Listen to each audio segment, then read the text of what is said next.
ഞാനിപ്പോൾ ചെന്നൈയിലാണ്. JRF SR യൂണിവേഴ്സിറ്റിയിൽ work ചെയ്യുന്നു. അതുപോലെ തന്നെ PhD ചെയ്യുന്നുണ്ട്. ഇപ്പോൾ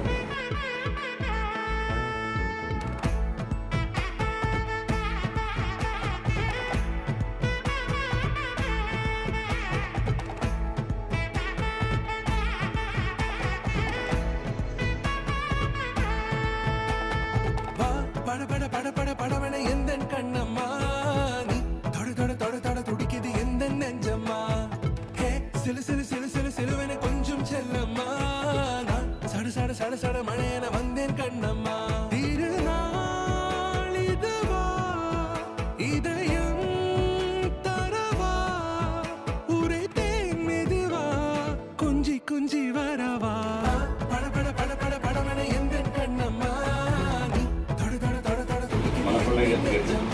ശ്രീകുമാറിൻ്റെയും ശ്രീമതി വിനീതയുടെയും മകൾ അശ്വതി പരപ്പാടിയിൽ വീട്ടിൽ സുനിൽ ദത്തിൻ അവர்களுടെയും ശ്രീമതി രഞ്ജിനിയുടെയും മകൻ പ്രവീൺ എസ് ദത്തും തമ്മിലുള്ള വിവാഹത്തിന് കൊല്ലവർഷം 1201 മകരമാസം 25 തീയതി 2026 ഫെബ്രുവരി 8 ഞായറാഴ്ച അന്ന് പകൽ 12 മണി 13 മിനിറ്റ് കഴിയെ 12 മണി 35 മിനിറ്റ് ആകുമുള്ള അഭിജിത്ത് മുഹൂർത്തത്തിൽ വിവാഹ